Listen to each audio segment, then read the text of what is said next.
Welcome to Our Girl Relationships. We talk about the problems people face in their day to day lives. Let's start with the video. My husband, Matthew, and his brother, Gabriel, were always the pranksters, the best friends, and the partners in crime.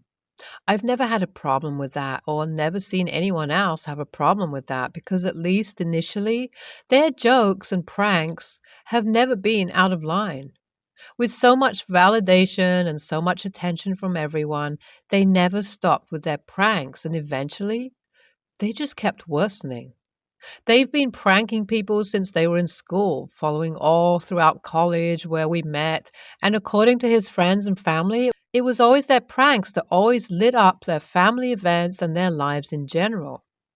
I'd be lying if I said I didn't find them funny either. There were times I'd be holding my stomach laughing with their amazing sense of humor, their pranks, and their ability to entertain the crowd wherever they went, whether that be at a wedding, in a club, at a birthday party, everywhere. But everything has a limit. And unfortunately, Gabriel and Matthew started to soon cross theirs. I guess the validation that came from it got to their head because their pranks eventually started to take a dark turn. Their pranks stopped being so funny once we all graduated. I'm not sure what it exactly was that changed everything, the adulthood hitting us the way it did, the lack of validation, or simply just Matthew and Gabriel's inability to grow out of that phase. They reached a point from where their pranks just started getting worse and worse. And instead of them leaving a smile on people's face, they started to leave tears streaming down someone's cheeks. I still vividly remember the first prank they pulled that just screamed, "Okay, now this is too much," to me. It was at that moment when Gabriel proposed to his girlfriend, Anna. The proposal went as normally as it possibly could, but it was the way that Matthew presented a slideshow with fake screenshots of Anna cheating was the true shocker. Matthew and Gabriel are great actors, so with a serious, tense look on their faces, they started confronting Anna, and the poor girl was in hysterics. I was in utter horror when I found out it was a prank, and honestly, I should have left Matthew there and then because eventually, even I became the victim of their sickening pranks at my own wedding. Every time things like these would happen, it was Matthew, my mother in law, Gabriel themselves who would go out of their way to spoil me and bring me out of my rage. Young, naive me always fell for their tactics. This time was different, though. It was my best friend Rita's wedding last week, and I genuinely believed that everyone knew how important that day was for me. Rita is my childhood best friend, and she had contributed immensely for my wedding. So I just knew that I had to do the same for her because that would only be fair. I left a week before and flew over to her city, which is a couple of hours away from mine, so that I could help her with the last minute preparations. All the events leading up to that, things were as normal as they possibly could with Matthew, who couldn't join us because he had to attend a work party. It was the same for Gabriel, who even went ahead and dropped a congratulatory message to Rita. So, what can go wrong here, right?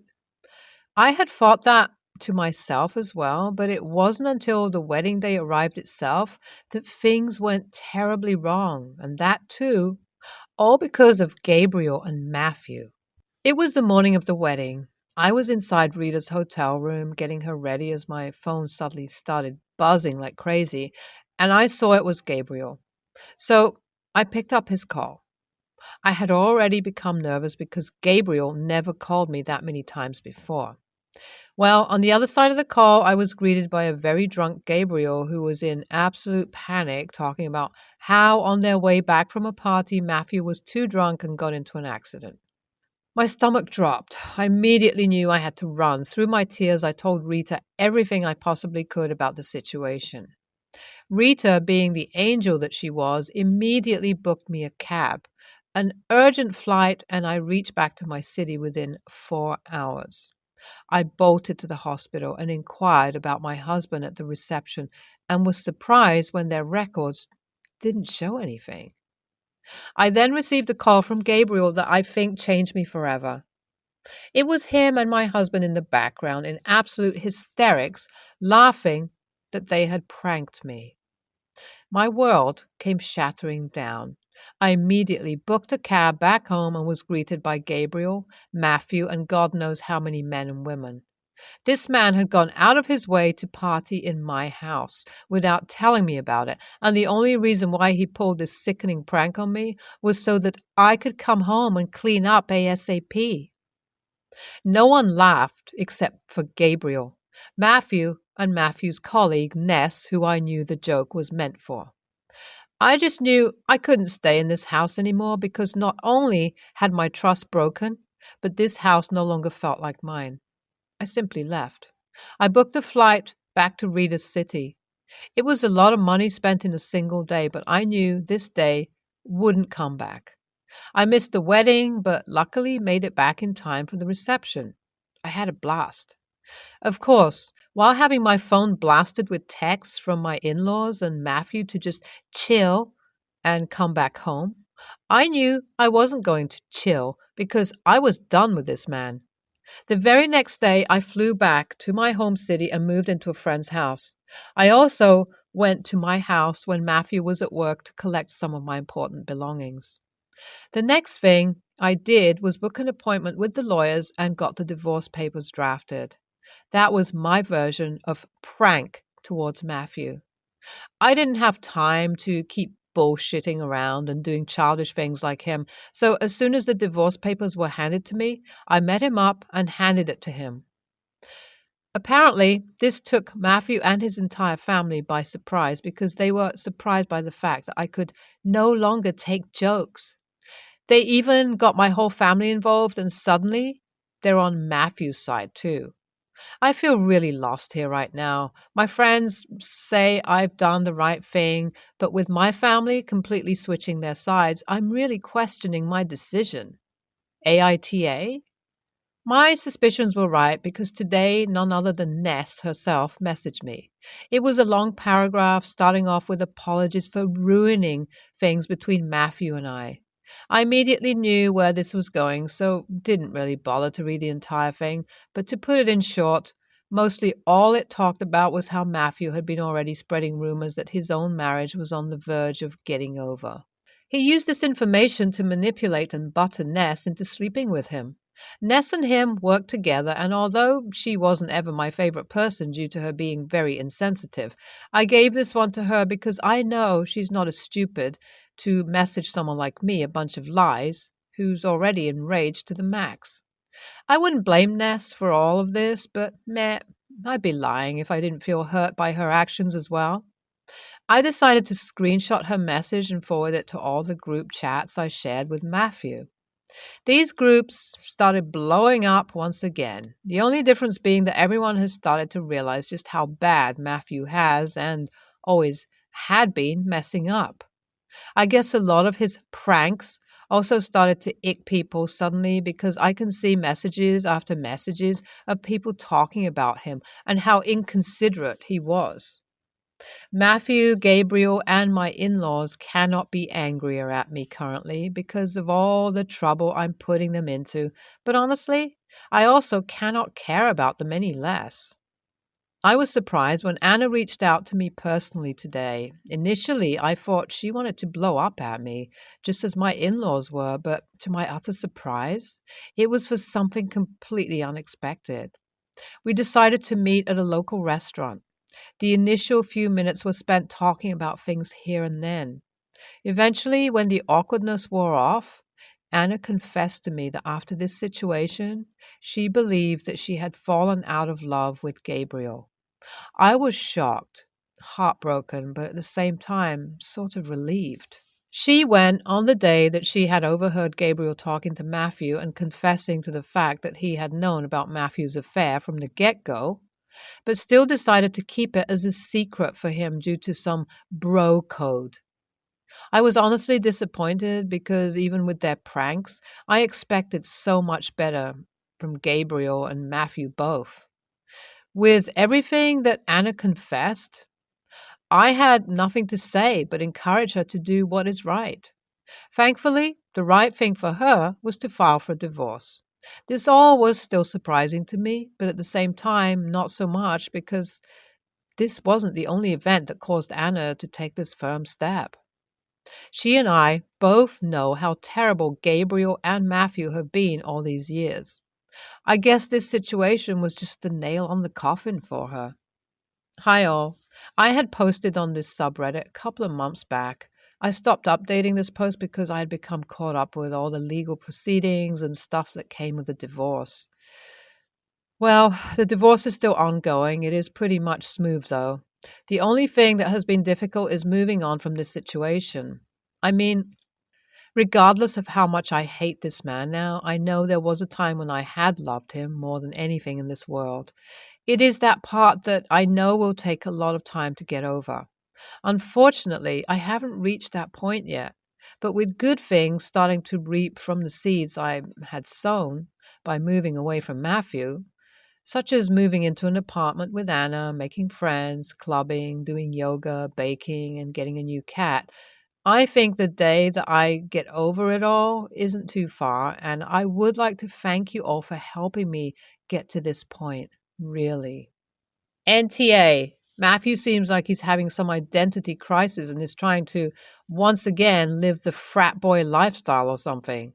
It's very cringy, and I'm glad OP ran away as far as she could. NTA. If this is only the overview of the terrible behavior Matthew and Gabriel have pulled, I can only imagine all that OP and Anna had to endure with these guys. I have older siblings. My mom had an affair on her first husband, and that's how my younger brother and I were born. My parents couldn't afford daycare, so my older sisters were pretty much forced into taking care of us. Flash forward some years, and my oldest sister, we'll call her Catherine, got a boyfriend, and my mom was very jealous and said horrible things about him. Then, when Catherine, who was well over the age of 18, told my mom that she would be moving in with her boyfriend, my mom went ballistic and made it like she was selfish for not staying and taking care of my brother and I. My mom said that pretty much she wasn't welcome over and didn't want her seeing us, which cut me off from my sister. This devastated me at age 11 because I was very attached to my sister. To make matters worse, my mom ended up getting into my sister's email and read all the emails her and her boyfriend had exchanged to each other and printed them. She read them with my other older sister, we'll call her Cindy, and even showed them to my grandparents and twisted stories to turn my grandparents against her. For years, my mom and Catherine did not talk, but my mom called her in 2018 to apologize. Now, flash forward to 2022, and Catherine is living her absolute best life, still with her husband, and they've done very well for themselves, just overall very happy and financially well. Well, Catherine brought up a rumor she was hearing from someone else in the family about her husband and my other older sister, Cindy, and I immediately knew where it had came from and what she was talking about. See, when I was age 13, my mom found condoms in Cindy's closet, and because Cindy didn't have a boyfriend or go places much besides my sister's house to hang out with Catherine and her husband, she jumped to the conclusion that Cindy was having an affair with Catherine's husband. I didn't believe this to be true even at age 13. But my mom went and ran this rumor to my dad and others. So I told Catherine all of this. I clarified how the rumor started and that Mom was who started it years ago. Catherine warned me she would confront our mom, which I was fine with, and what did my mother do? She denied everything. She says I'm lying and my father just backed on it. Now my mom was diagnosed with MS this year. My mother will call Catherine and say how she doesn't know how they're going to pay the bills, etc. And Catherine has helped them numerous times, giving them thousands of dollars. Well, Catherine found out more stuff our mom did in the past, and our mom freaked out, which caused my dad to send me a nasty text saying that my mother has a serious health issue and that she does not need the stress I am causing her and that I need to stop with the drama, and how disappointed he was in me, which caused us to fight.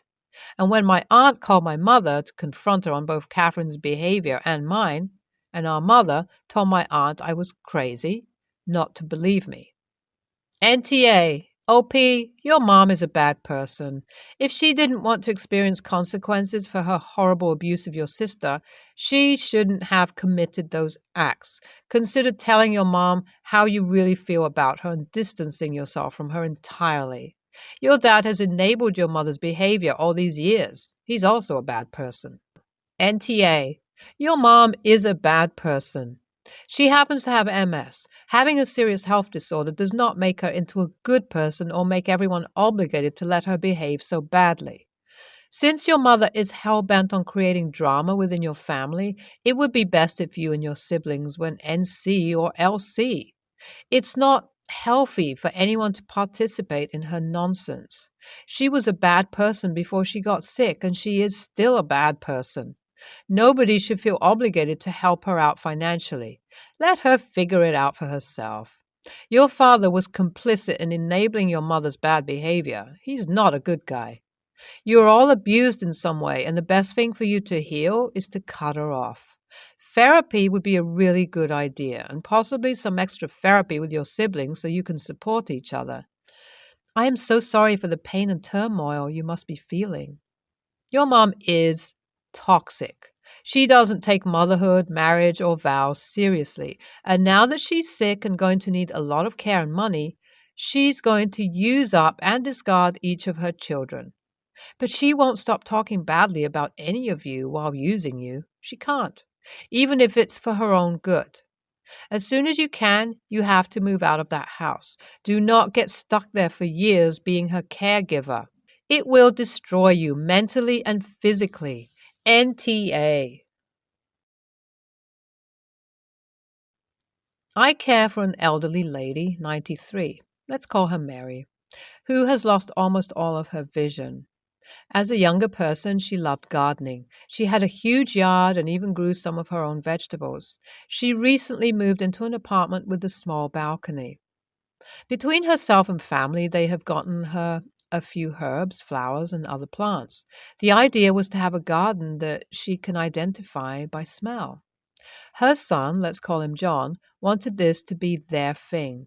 He was going to help her plant them in pots and also make a little vertical garden with the herbs from old pallets. This was probably a year ago. In the meantime, the plants have started dying and or being infested with bugs. They are still in the plastic containers they were bought in. This has been a great heart sore for Mary as she's been patiently waiting for John, who is currently unemployed, to help her sort it out. This is where the issue comes in. I let John know that his mom and I were going to go to the nursery, get some new plants, and work on the garden. I asked him if he wanted to come with, and we would make a day of it. The message was read, but I got no reply. I took that as a not interested. Mary and I went to the nursery, had a great time picking new plants, getting fresh potting soil, and other bits that we would need.